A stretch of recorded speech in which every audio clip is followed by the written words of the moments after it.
La France doit continuer à se transformer pour répondre aux défis du XXIe siècle. L'évidence aujourd'hui est que notre système est en déclin, qu'il fonctionne mal. Le mot réforme, dans les discours médiatiques qui nous assomment quotidiennement, est toujours accompagné de mots tels que nécessaire, indispensable, inéluctable. Il faut réformer. Qu'une réforme des retraites est nécessaire. Évidemment qu'il y aura une réforme des retraites. Elle est même vitale pour le pays. Une réforme indispensable, une réforme juste, une réforme courageuse, une réforme juste, équitable, courageuse. Il faut bien reconnaître, Stagirite, que nous, dans l'équipe d'Arrêt sur Image, là, on a découvert vos vidéos il y a quelques jours, en explorant les chaînes YouTube de tous les participants au collectif qui s'est constitué le week-end dernier, en quelques heures, comme nous le racontait Usul et Osons Causer sur ce plateau la semaine dernière. Donc on a été tout à fait séduits et impressionnés par ces vidéos. Elles sont à la fois très instructives et très drôles. Alors qu'est-ce qui vous a décidé à avoir envie de tailler à la hache, comme vous le faites, la langue de bois politique? Pourquoi ce champ-là, ce sujet-là? Eh bien, c'est d'abord peut-être une origine psychologique, c'est-à-dire que c'est un moyen pour moi de ne pas sombrer dans la folie.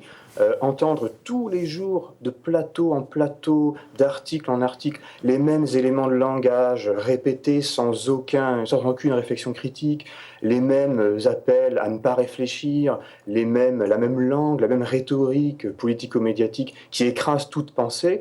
Petit à petit, ça s'accumule, et on se dit, mais je vais devenir fou, c'est pas possible, je peux pas continuer comme ça à me faire écraser par une langue qui m'empêche de penser. Et donc je me suis dit, il faut que je m'y mette, il faut que je nomme les problèmes, il faut que je m'intéresse à l'analyse des mécanismes qui sont en jeu, et puis, si possible, les diffuser le fruit de mon travail. Il y a quelques jours encore, vous étiez dans un cabinet ministériel parisien, au cœur du pouvoir. Vous connaissiez alors les youtubeurs en général, ceux qui forment le collectif qui a vraiment surgi avec fracas aujourd'hui, et le Stagirite en particulier, vous les connaissiez, vous les regardiez Je dois dire que non. Et au cabinet, personne. Enfin, je veux dire, c'est quelque chose qui passait sous vos radars.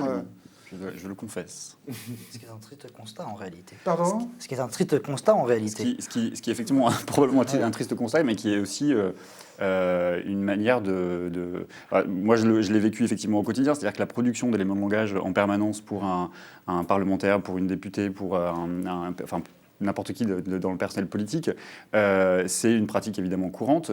Moi, je trouve que c'est évidemment très intéressant de décortiquer tous ces messages, mais ce que je trouve intéressant, c'est cette manière dont on a perdu la spontanéité de la parole politique. Et je trouve que la perte de la spontanéité, ça vaut la perte de ce que vous disiez justement de la pensée politique aussi. C'est-à-dire qu'à partir du moment où le langage est totalement maîtrisé, ça veut dire qu'on ne peut pas sortir du champ dans lequel on s'est inscrit, qui a été verrouillé par des éléments de langage très précis. Parce que c'est ça, parce que vous étiez à l'autre bout de la chaîne de fabrication, en fait. Lui, il décode, vous fabriquiez. Parce que c'était un peu votre rôle au cabinet de ministre de Myriam El Khomri. Alors, comment ça se passe? Comment on fabrique les éléments de langage d'un ministre? Je veux dire, on vous donne des bases, on vous dit il faut que ça aille plutôt dans tel sens.